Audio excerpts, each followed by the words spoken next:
Slog for the Blood God.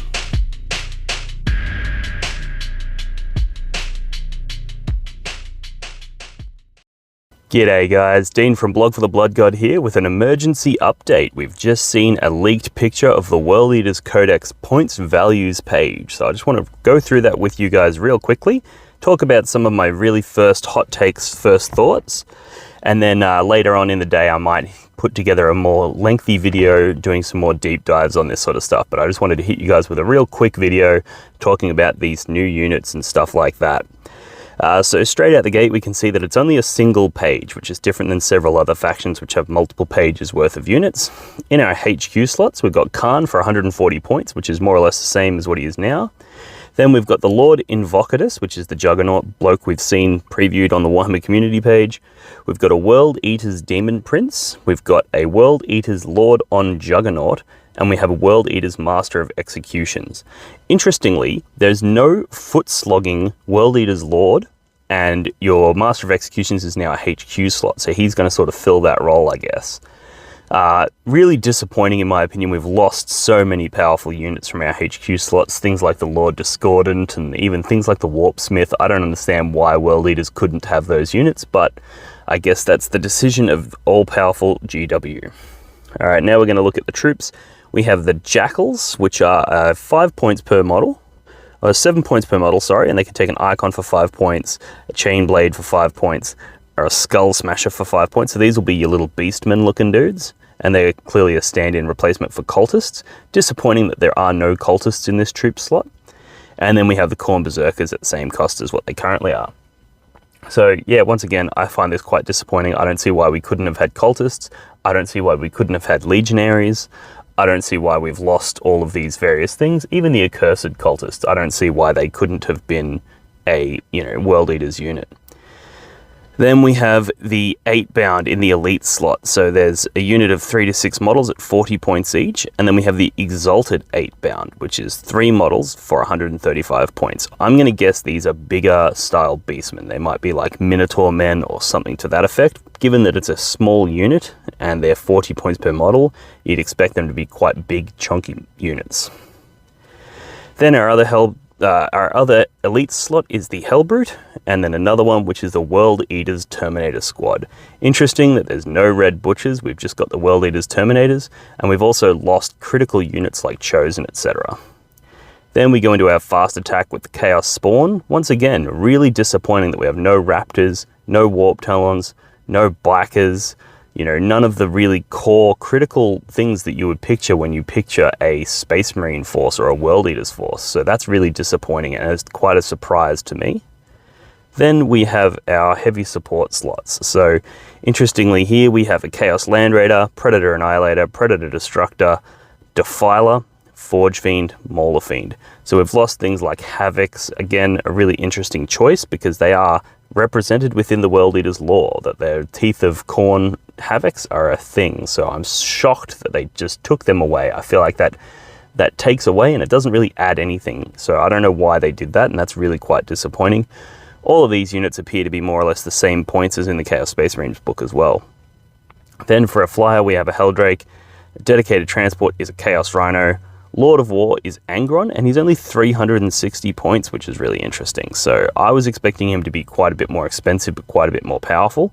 It looks like he's going to be more or less just a Bloodthirster that probably provides some kind of rerolls to nearby World Eaters units. That's probably all he's going to do, which is kind of disappointing in a lot of ways. I was hoping Angron would be this big, crazy motherfucker that would go in and do massive amounts of damage, but, it is what it is. And then we have the Khorne Lord of Skulls for 575 as well, so they're your 2 Lord of War slots. And yeah, that literally rounds out the whole faction. So unless there's some ability to ally in units from the Space Marine book, like the Chaos Space Marine book, like maybe they'll say that you can take up to 25% of your points from that book, maybe something like that would fix this problem. But just on face value, this is a fucking disaster for World Eaters.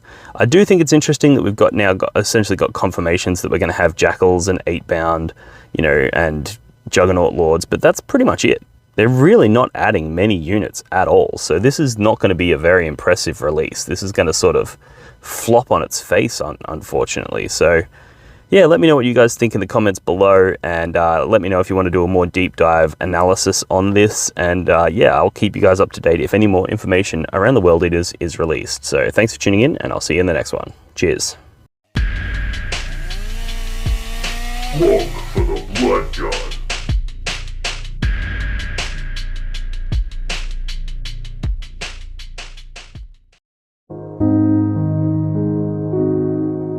The Warhammer community suffers from some of the most prohibitively expensive essentials in the world, especially Australian content creators.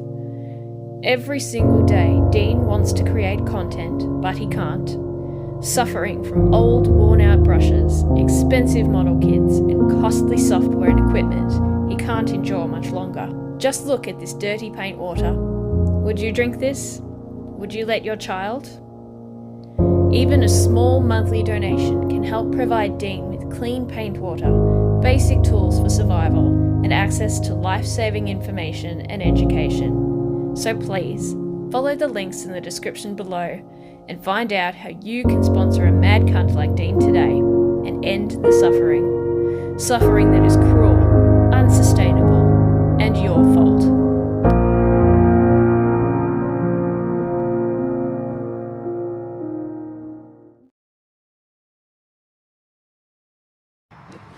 Do your objective markers ever get lost behind terrain or other models and become difficult to see? Do they ever get bumped and accidentally moved during a game? And do they ever spark arguments about distances? Well, not anymore. Introducing the blog for the blood god, not even remotely patented neoprene objective markers. Made from the same material as astronaut suits, or maybe military equipment, or probably neither of those things, this 2mm thick neoprene synthetic rubber is tear resistant, water resistant, and is designed to last. But that's not all. The blog for the blood god, not even remotely patented neoprene objective markers come in a variety of different designs and styles to suit any faction represented in the Warhammer 40,000 universe. These objective markers are a perfect gift for yourself or a friend, and are a perfect way to flex and show your opponent that not only are you a smarter, cooler, and better 40k player than them, but you also have more disposable income than they do. For the low price of $25, you'll get not one, not two, but 6 neoprene objective markers, perfectly designed for 9th edition Warhammer 40k. But wait, there's more. For a limited time only, people who sign up on Patreon to support Blog for the Blood God as a Skull Champion tier $5 per month member will gain access to a custom design service where I will design a unique logo to support their gaming club, like the one I did to the left here for the Potato Farmers local gaming club here in Melbourne. Follow the links in the description of this video to pick up your set today.